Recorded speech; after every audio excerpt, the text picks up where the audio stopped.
melihat apa namanya proses seleksi ini sesuai dengan atau setuju dengan Donald atau seperti apa? Komentar Anda. Anda punya catatan lah tentang seleksi pimpinan KPK yang ramai ini, Bung Rocky. Oke, kenapa seleksi itu jadi ramai? Karena kita belum keluar dari kondisi darurat korupsi itu. Udah normal orang nggak persoalin. Dan kedaruratan itu barusan 2-3 jam lalu diperlihatkan.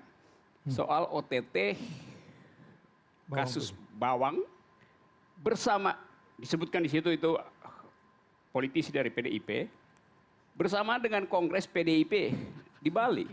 Ada kontras moral, orang segera lihat. Jadi ini yang saya sebut ada kedaruratan yang berlanjut. Sehingga seluruh komentar publik sebetulnya mesti dibaca di dalam rangka kedaruratan itu. Jadi Anda mau kupas tuntas sesuatu yang darurat.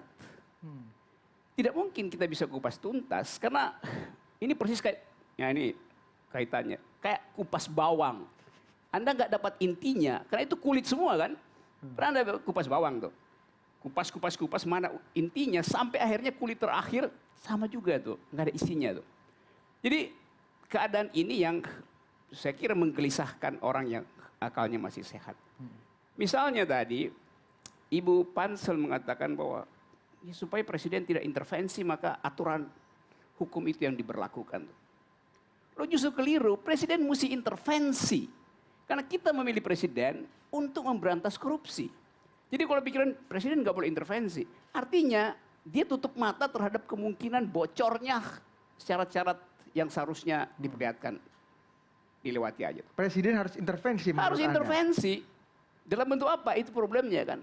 Kasih public address sehingga orang dapat semacam sinopsis bahwa oh presiden nggak mau tipe ini, tipe itu. Nah ini yang nggak bisa dibaca oleh Pansel.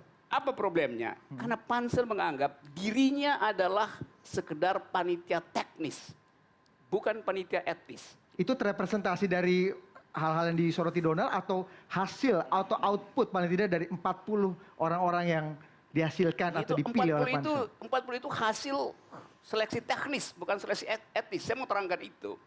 Karena social origins dari KPK adalah problem etis ketika Orde Baru berkuasa. Jadi pada waktu itu diskusi tiap hari itu. Bagaimana agar supaya korupsi berhenti itu? Kita bikin analisis waktu itu bahwa ada 2 lembaga yang tidak memerlukan sebetulnya diangkat secara independen. Satu KPK, satu KPU. Ini di awal reformasi itu. Supaya apa? Supaya semangat reformasi itu dimanifestasikan langsung dengan penunjukan oleh presiden terpilih pada waktu itu. Asumsinya adalah surplus moral pada si presiden masih bekerja. Jadi kalau presiden punya legitimasi kuat, ya diangkat aja. Saya mau anggota KPK, komisarisnya A, B, C, D, E. Orang nggak akan protes kalau presidennya legitimasinya kuat pada waktu itu. Nggak terjadi. Demikian juga KPU. Tunjuk aja. Nggak usah lewat DPR. Karena DPR justru adalah filter yang sangat bias pada waktu itu. Nah yang pada waktu itu sekarang masih sama. Jadi problem Orde Baru carry over ke dalam keadaan sekarang.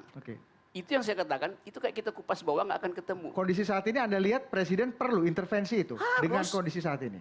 Jadi, tapi saya mau terangkan aja, bukan intervensi dalam arti mengganggu. Tapi kasih sinyal bahwa saya pemimpin negara, saya ingin tidak ada korupsi, karena itu saya akan intervensi. Ki Gerung, terakhir.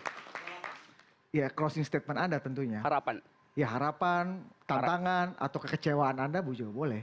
Saya tidak punya harapan. Anda tidak punya harapan? Oke, dan itu hopeless. Bukan hopeless, tidak ingin berharap dari yang ini. Terus berarti akan separah ini, Anda terima saja atau Anda lihat ada harapan di luar ini yang bisa menyembuhkan kasus korupsi? Oh banyak harapan itu. Kalau ada public outcry, ada kemarahan publik terhadap keadaan ini. Ada semacam protes yang betul-betul radikal tuh. Kan kayak tadi saya terangkan bahwa ada kongres di Bali disorot oleh kamera, ada OTT di KPK disorot oleh kamera tuh. Jadi dari awal kita lihat ini semacam parodi itu. Orang nggak berharap parodi ini berlanjut tuh. Jadi saya tidak ingin kasih plus point, tidak punya harapan terhadap kerjaan Pansel, tapi berharap ada public outcry. Ada apa istilahnya tuh? Ada kemarahan publik lah, diucapkan secara terang-terangan tuh. Oke. Nah, sekarang itu nggak mungkin kita lakukan karena keterlibatan publik dalam politik menurun. Tadi saya baca SMRC bikin survei, 43% rakyat Indonesia takut berpolitik dibandingkan dengan 2014 cuma 20%. Baik. Justru naik kebencian orang pada politik tuh, ketidakpercayaan pada politik. Jadi ini soalnya tuh. Dalam keadaan itu nggak ada gunanya memberi harapan pada proses yang sekarang ini sangat politis.